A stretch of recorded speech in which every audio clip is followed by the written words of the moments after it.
sủa đâu.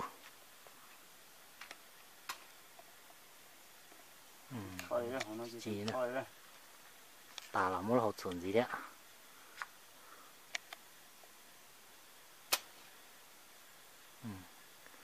Chỉ nè, cho luôn chỉ nè. Bỏ. Ở nhau nó. Nó thì nó. Một lúc cặp không? Bỏ đâu. Cặp đó chỉ bỏ. Nhiều ạ. Nhiều to. Hả?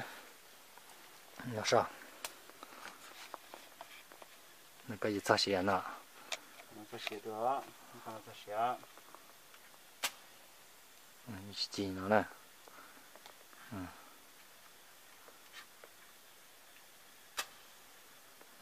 Sai nè. Gì tới tê xong nó chỉ chứ. Nhưng mà chỉ dễ lột tàu cái đồng chả nè. Mong gặp nó bắt cái là dễ xí nè. Nó lấy chỉ sai thế.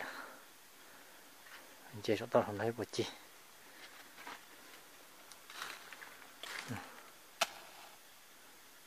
Nó chi mình chỉ thấy là tuổi nè.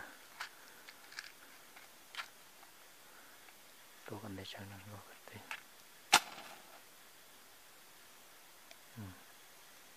Nó chi nè, cái nó chi nè.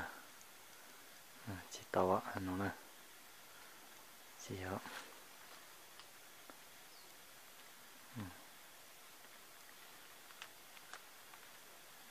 Tôi chết tôi liệu. Nó yêu mong cao à. Có flow cái cho là sai rồi.